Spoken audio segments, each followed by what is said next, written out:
Ce journal vous est offert par le FPI, Fonds des promotions de l'industrie, votre partenaire privilégié pour la réussite de vos projets.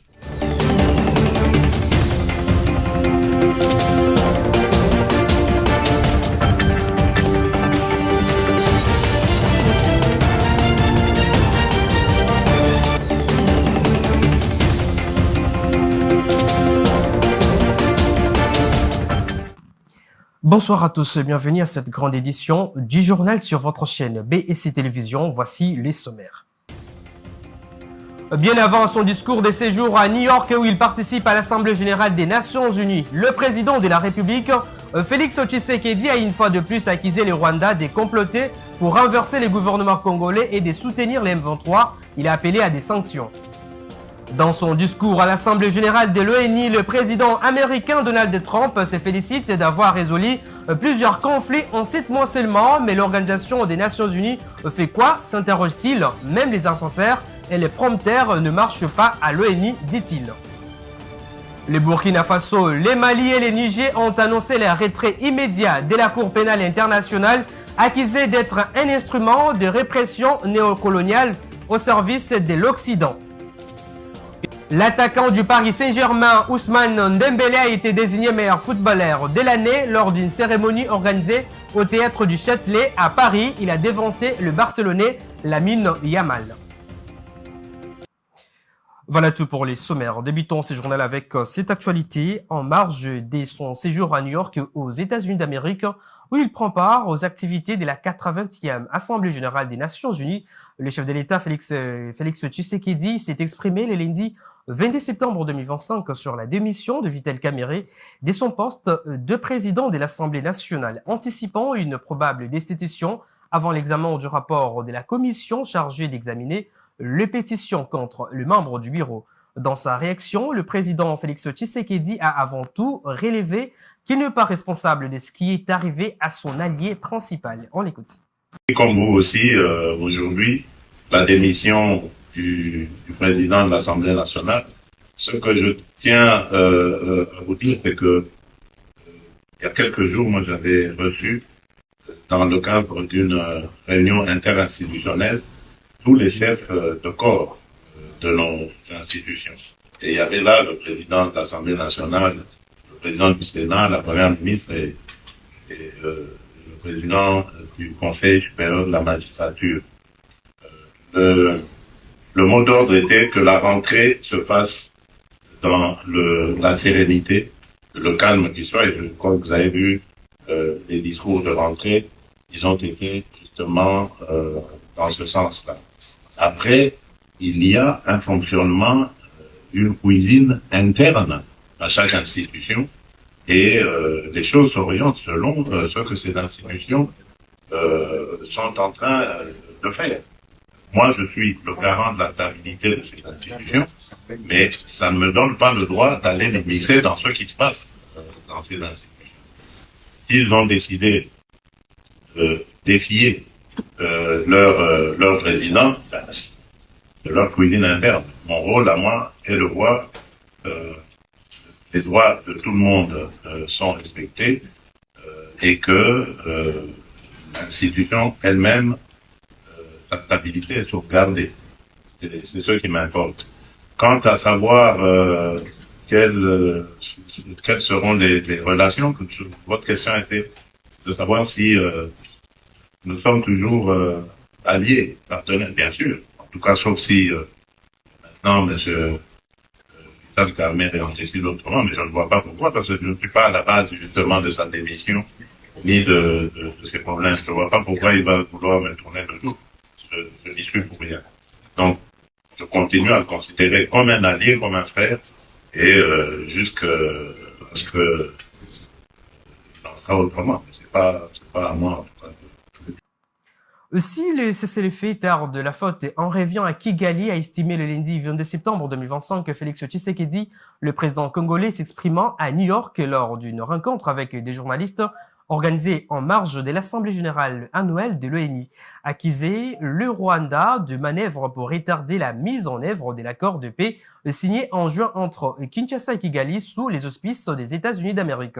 Notons que l'Est de la République démocratique du Congo, en proie à des conflits depuis 3 décennies, connaît actuellement un regain des tensions entre les mouvements du M23 anti-gouvernemental soutenu par le Rwanda et l'armée congolaise.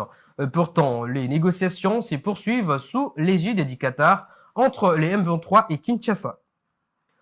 J'ai annoncé au sommaire de ce journal, le président américain Donald Trump a prononcé un discours marqué par plusieurs déclarations polémiques, notamment sur les climats, l'Organisation des Nations Unies et l'immigration, ainsi que les frontières. Il a qualifié le changement climatique de plus grande arnaque et plus grande manipulation jamais menée contre le monde. Il a également accusé les Nations Unies de soutenir et financer l'immigration clandestine.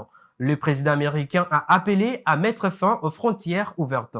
Et son discours s'est clôturé par l'appel que Dieu bénisse tout le pays du monde. Évoluons dans ce journal, le ministre des Finances Doudou Fwamba a échangé avec une délégation de la Banque africaine de développement BAD, conduite par son directeur général pour l'Afrique centrale, Léonard Bassolé. Leurs échanges ont porté sur l'accélération de la mise en œuvre du portefeuille des 6 milliards de dollars américains et la mobilisation des ressources additionnelles pour financer des projets structurants dans les secteurs propriétaires tels que l'agriculture, les infrastructures routières et l'énergie.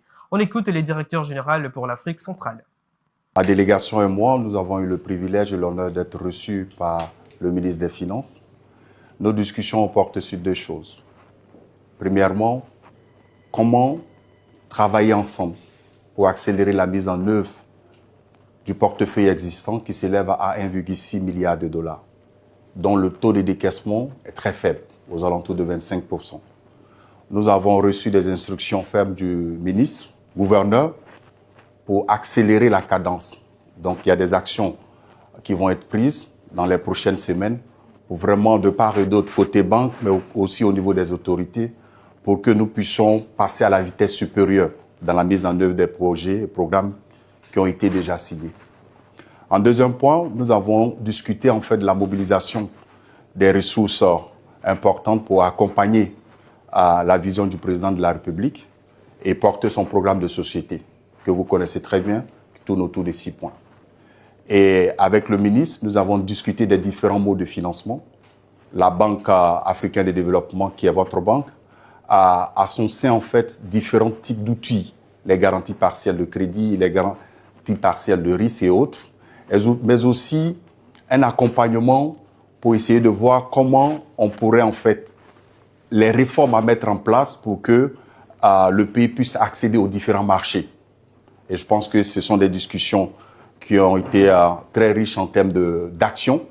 Et au sorti de ces discussions, en fait, ma délégation et moi, on sort ravis parce que on a eu l'opportunité de réaffirmer la disponibilité de la banque à accompagner la République démocratique du Congo, mais aussi le gouverneur nous a donné en fait des instructions fermes pour qu'on puisse non seulement accélérer l'existant, mais utiliser l'ensemble des instruments de financement que nous avons au sein de la banque pour mobiliser plus de ressources. Un dernier point qui est sorti lors des discussions, en fait, c'est le programme de transformation de l'agriculture, qui est un programme très cher au président de la République. La banque a engagé presque 540 millions de dollars pour vraiment faire de l'agriculture, en fait, un secteur prioritaire dans la dynamique de la diversification de l'économie.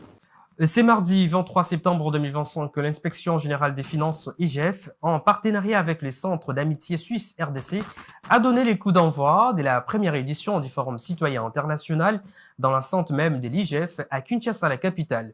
Pendant 2 jours, cet aspect d'échange réunit des acteurs nationaux et internationaux pour réfléchir ensemble aux défis liés à la bonne gouvernance et à la gestion efficace des finances publiques.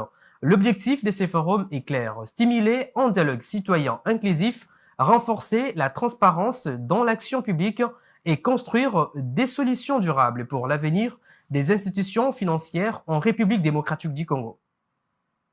Le ministre d'État en charge de l'agriculture et sécurité alimentaire, Moïse Nzangi, a lancé le lundi 22 septembre 2025 la revue à mi-parcours du projet d'appui au développement rural inclusif et résilient. Le gouvernement de la République démocratique du Congo et la FIDA discutent sur les programmes de la progression sur les objectifs fixés pour obtenir un développement rural au pays.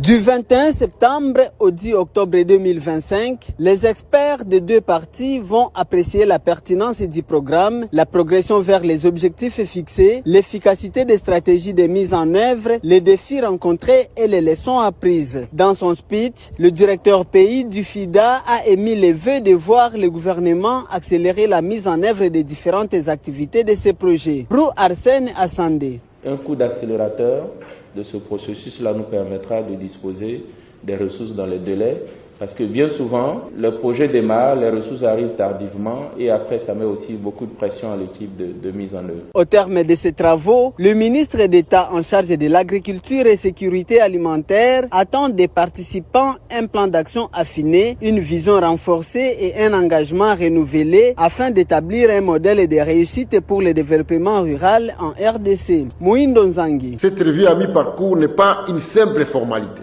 mais c'est un moment de vérité et d'analyse critique. Nous devons ensemble dresser un bilan lucide. S'il y a eu des progrès, il faut les mentionner, mais aussi les défis et les goulots d'étranglement. On doit en faire face pour mieux avancer. Comme vous le savez, le projet aurait dû commencer avec l'ensemble de ces volets en 2021, mais pour ce qui concerne les routes et les recettes agricoles, on a eu du retard, donc il y a certains axes qui ont déjà été pris par d'autres bailleurs. Je voudrais demander pour qu'on boucle la boucle, que si le plan des infrastructures puisse s'étendre à une partie de la Tchop. Avec le financement du Fonds international de développement agricole, FIDA, l'OPEC et la Banque arabe de développement économique en Afrique, le PADRIR couvre jusqu'à présent 4 provinces avec le gouvernement de la RDC. Il s'agit notamment du Maniema, le Lomami, le Kasaï oriental ainsi que le Kasaï central.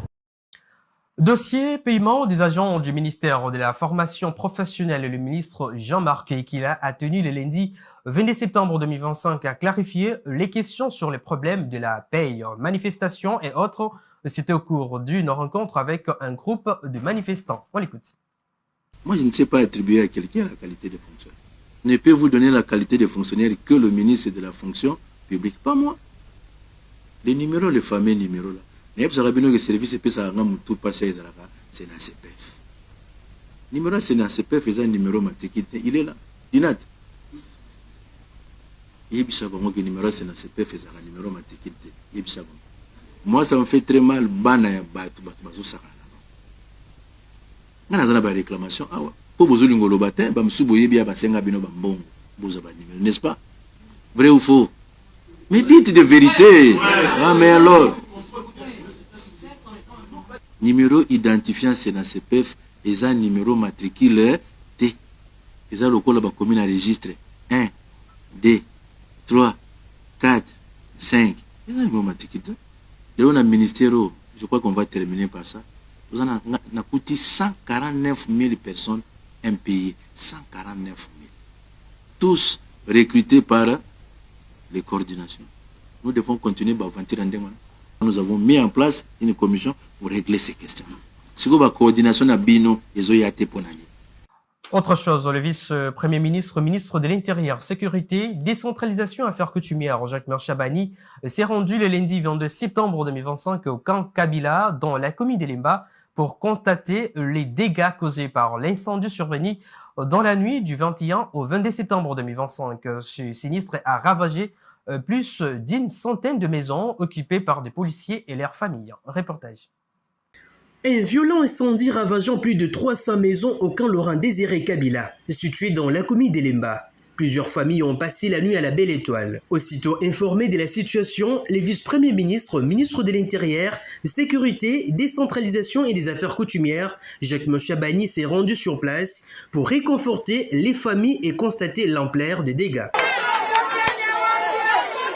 Sur place, il a annoncé au nom du chef de l'État, Félix-Antoine Tshisekedi Tshilombo, et du gouvernement une prise en charge urgente afin d'assurer le minimum vital aux victimes. En attendant une solution définitive après l'évaluation technique de la cellule permanente d'alerte et d'urgence du ministère de l'Intérieur. Aucune perte en vies humaines n'a été enregistrée, bien que quelques blessés aient été signalés et pris en charge. De biens de première nécessité ont déjà été distribués aux familles sinistrées. À noter qu'une enquête est en cours pour déterminer les causes exactes de l'incendie et identifier d'éventuelles responsabilités, afin d'éviter que de tels incidents ne se reproduisent à l'avenir.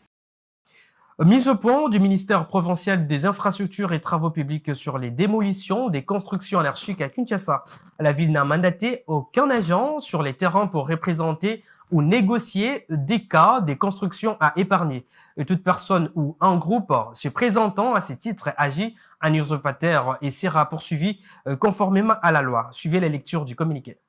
Les ministères provinciaux des infrastructures et travaux publics de la ville de Kinshasa rappellent à la population quinoise que depuis quelques mois, le gouvernement provincial a lancé les opérations de démolition des constructions anarchiques dans la capitale, en vue de rétablir l'ordre et la sécurité publique perturbés par des occupations illicites des emprises urbaines. Ces opérations sont menées conformément aux textes et réglementaire de la République démocratique du Congo, notamment la Constitution de la République démocratique du Congo, l'ordonnance loi numéro 73/021 du 20 juillet 1973 portant régime général de biens, régime foncier et immobilier, l'arrêté international numéro 0021 du 29 octobre 1993. Pour des raisons d'ordre, il convient de préciser que celle le mise en demeure émanant du ministère provincial des infrastructures et travaux publics et du ministère provincial de l'environnement,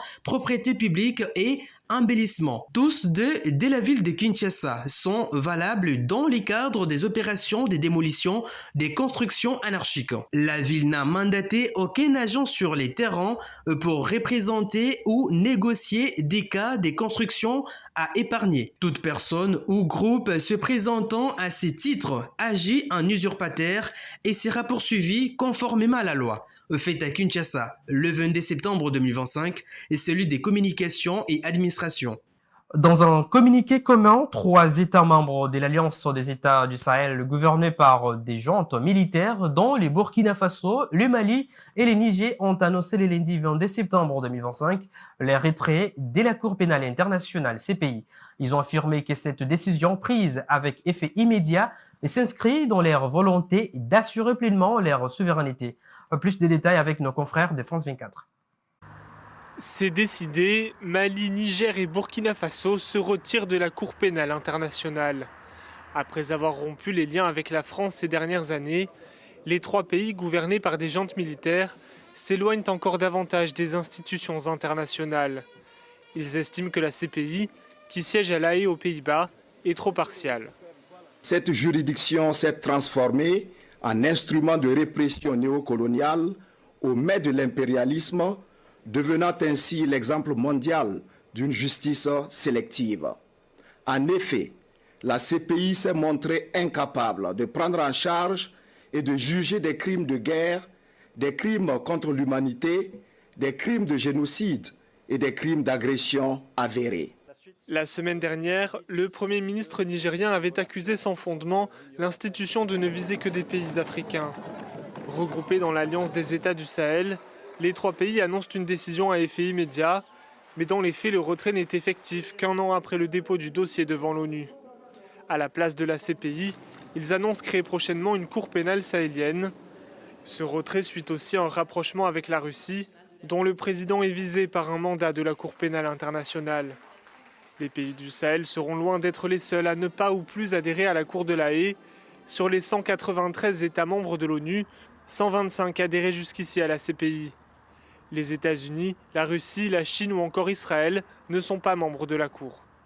Un mot de sport avant de boucler ce journal. Il est bien l'heureux élu comme il espérait. Ousmane Dembélé a été sacré ballon d'or. Les titres qui récompensent les meilleurs footballeurs de l'année, le lundi 22 septembre 2025, lors d'une cérémonie organisée au Théâtre du Châtelet à Paris. L'attaquant du Paris Saint-Germain, arrivé en tête après le vote des 100 journalistes internationaux, dévance le Barcelonais Lamine Yamal et son coéquipier portugais Vitinha au classement. Il succède ainsi à l'Espagnol Rodri et joint des noms illustres au palmarès comme son idole Lionel Messi. Suivez.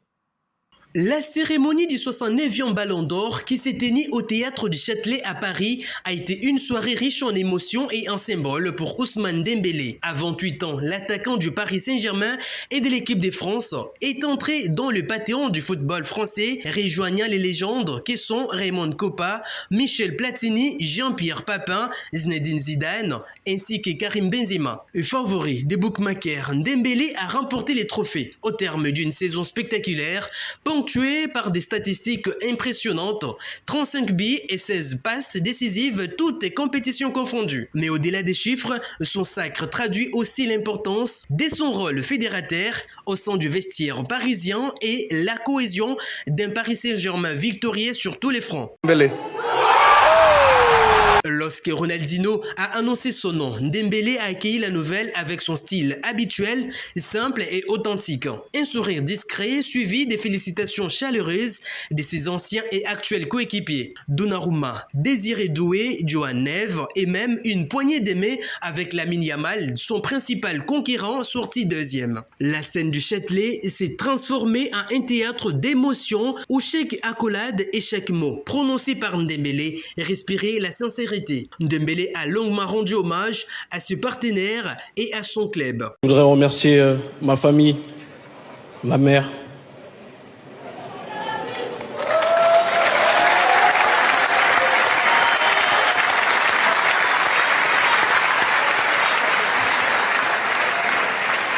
Ils ont toujours été là pour moi.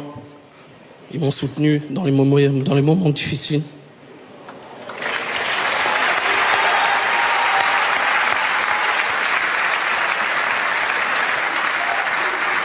Notons que les Paris Saint-Germain placent par ailleurs pas moins de 5 joueurs dans les top 10 du classement. Les derniers Français à avoir remporté cette distinction étaient Karim Benzema en 2022.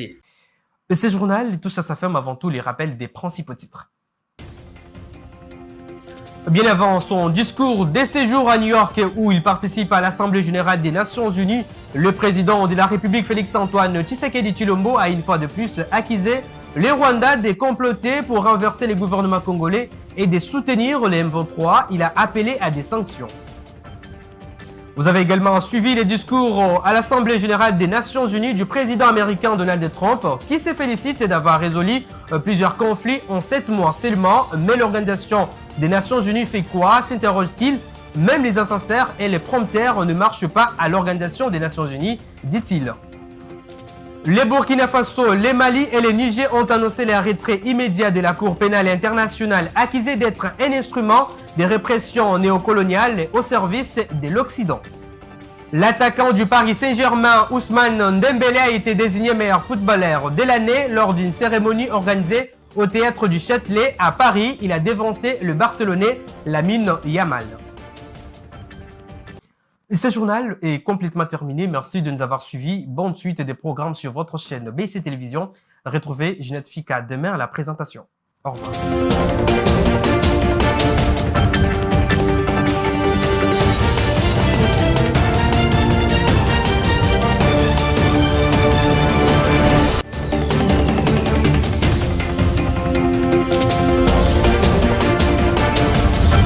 Ce journal vous est offert par le FPI.